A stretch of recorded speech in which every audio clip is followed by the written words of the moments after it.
afternoon, everyone, and welcome back to the ranch. I'm Dr. Lee, and it is another beautiful day in South Texas.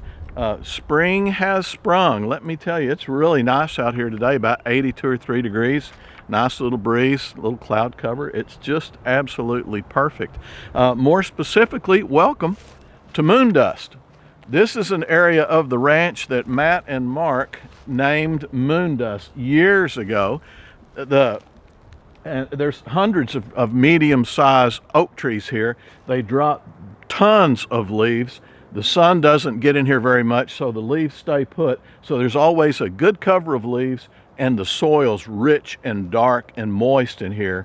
It's just perfect for riding a motorcycle or a four-wheeler through. And when you do, it looks like you're on the moon because you throw up rooster tails of all kinds of stuff out here. But anyway, welcome to moon dust. I put up a video about a week ago, and my goodness, what a difference a week makes. This is a weird time, isn't it?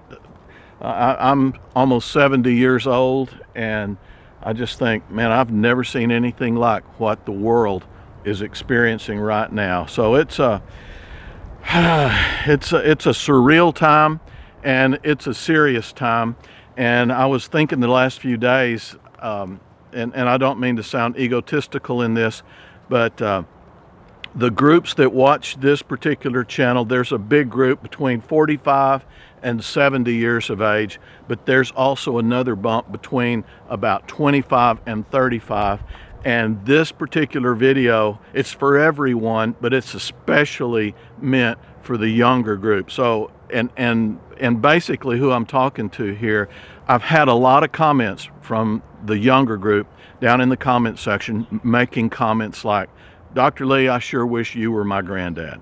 Or Dr. Lee, I wish I'd have had a dad like you.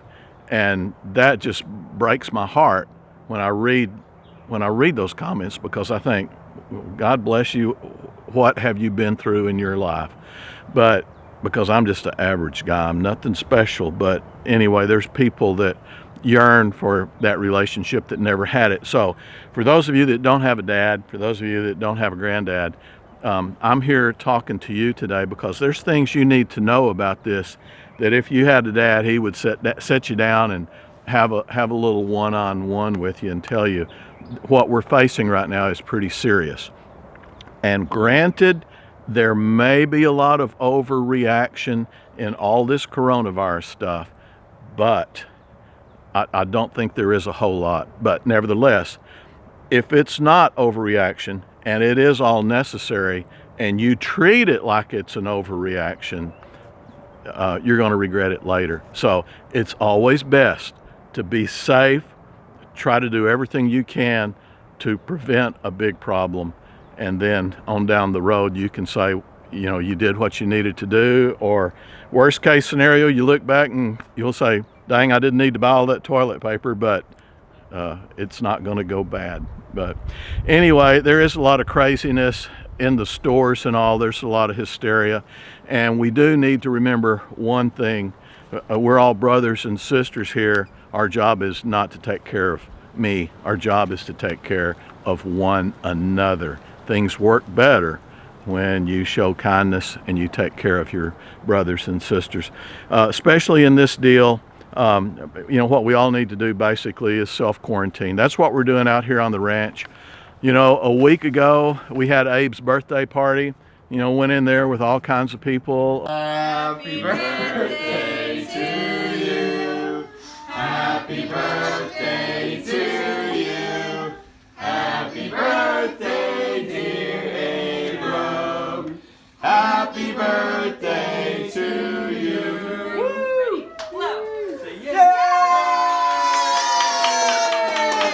A week ago, I went to the grocery store and I must admit I did buy 3 packages of toilet paper, but it's not because I saw doomsday coming. It's because that's what I usually buy when we run out, and it was time.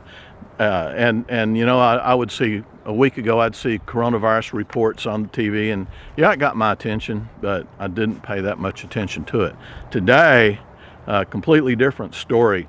My wife and I have quarantined ourselves here to the ranch, because one thing, we're both over 60, so we're in the high risk group for getting really sick and possibly even dying from the coronavirus. And another thing is, we spend a lot of time with Mark, and he is immunocompromised because of medication he takes because of his cancer, and we can't get sick. And while we're not showing signs, but we're shedding virus, go over to take care of Mark and give him the coronavirus, because it would, very likely could be fatal to him. So we have to take care of him, and taking care of ourselves is the best way to take care of him as well. So anyway, that's what's going on out here on the ranch. And what I would encourage you to do, especially you younger folks that don't know who to trust, or, because you're seeing television and, oh my God, is it a mess right now? But you basically need to stay out of the stores, stay out of the clubs, stay out of the restaurants. Don't meet in large groups. Groups of 10 is what they're recommending right now, max. And honestly, it's better if you don't. Stay at home. Find things to do around the house. Do the yard work you'd normally do this time of year. Clean out closets, paint walls, mow the yard. Just all those busy things that you can do. You're going to have plenty of time to do them now, because a lot of people are going to be off work. A lot of you guys are going to be out of school. The worst thing we could have had is have the colleges bring all you guys back after spring break, because spring break kids go to all points of the world. They come back together, and man, that would have been a disaster. So I appreciate a lot of the conservative things that our governments and schools have done to protect all of you young guys. But another thing too, you need to check on your grandparents, or if you have older parents, you need to check on them, make sure they're okay. Excuse me, I got a cold. It's not coronavirus. But check on all the older people every other day, just to make sure they're doing okay, because if they get sick, they need to get to a doctor pretty quickly. And speaking of trying to stay busy with things out here on the ranch, there's always plenty of stuff to do. Like, I've got a lot of trees that need to be trimmed out here, but that's not really high on my list. I got pastures to shred. That's more important, because we've got fire hazards coming up in the not too distant future. I've also got an old Camaro that Matt drove it to high school. It broke, and we took it apart, and here we are all these years later, and it's still apart. It's all painted and all the parts are rebuilt, ready to put back together. Just haven't got to it.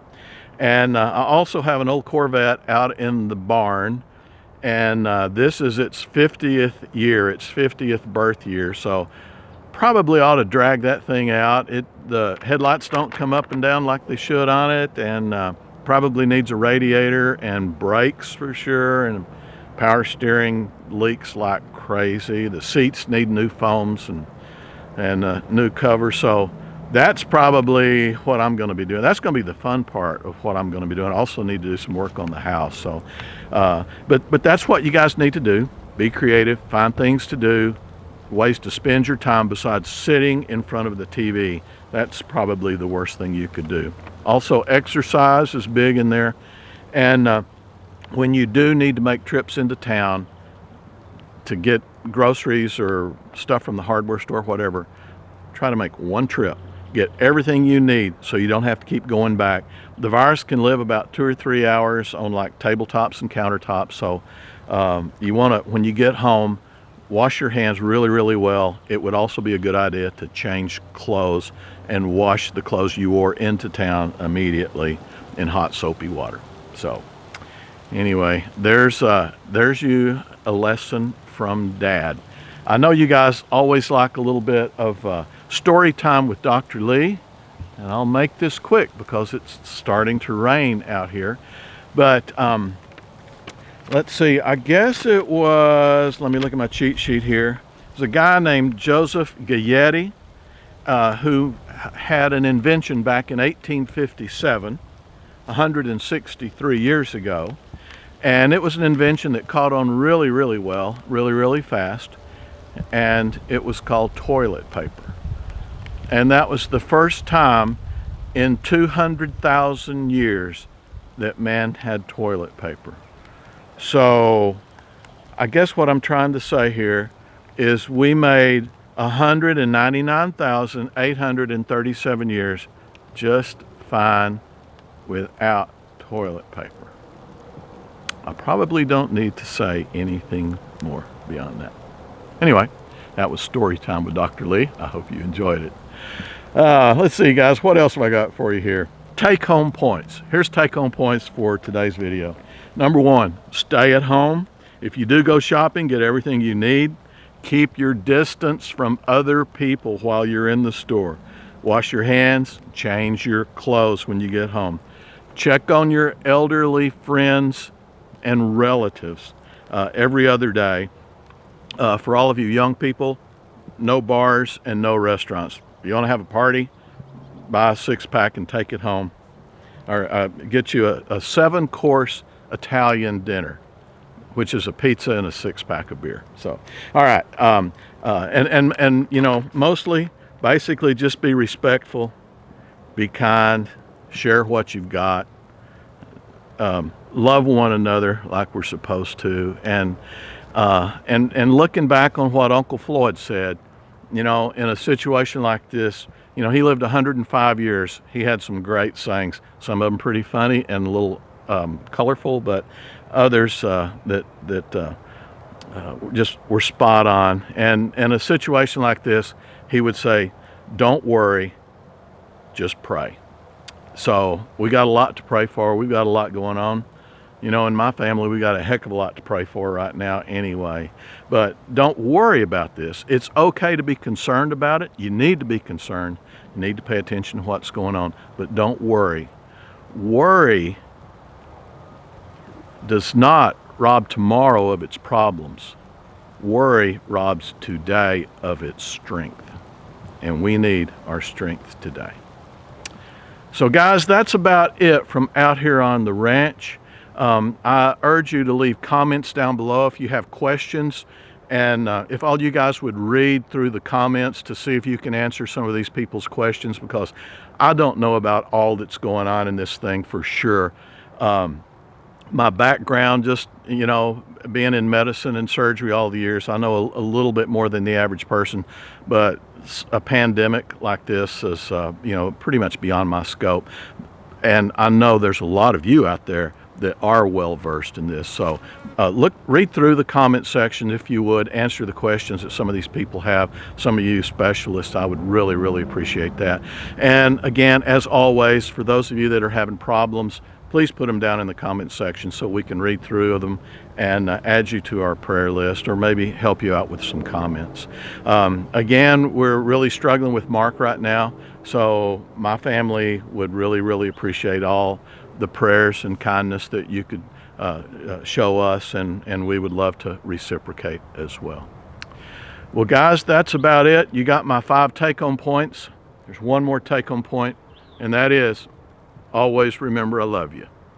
You guys take care, be safe, quarantine yourself, stay out of the crowds, and we will look forward to seeing you next time. God bless you. We'll see you soon. Bye-bye.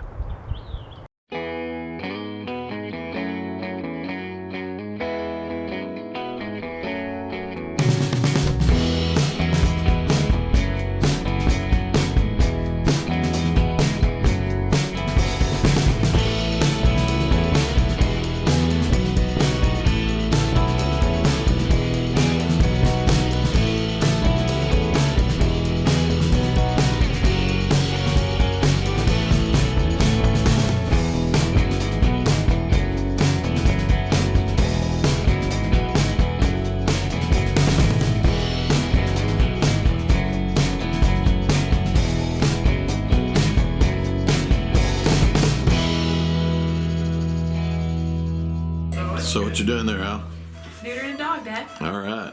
Who's going to learn you? That's a mistake.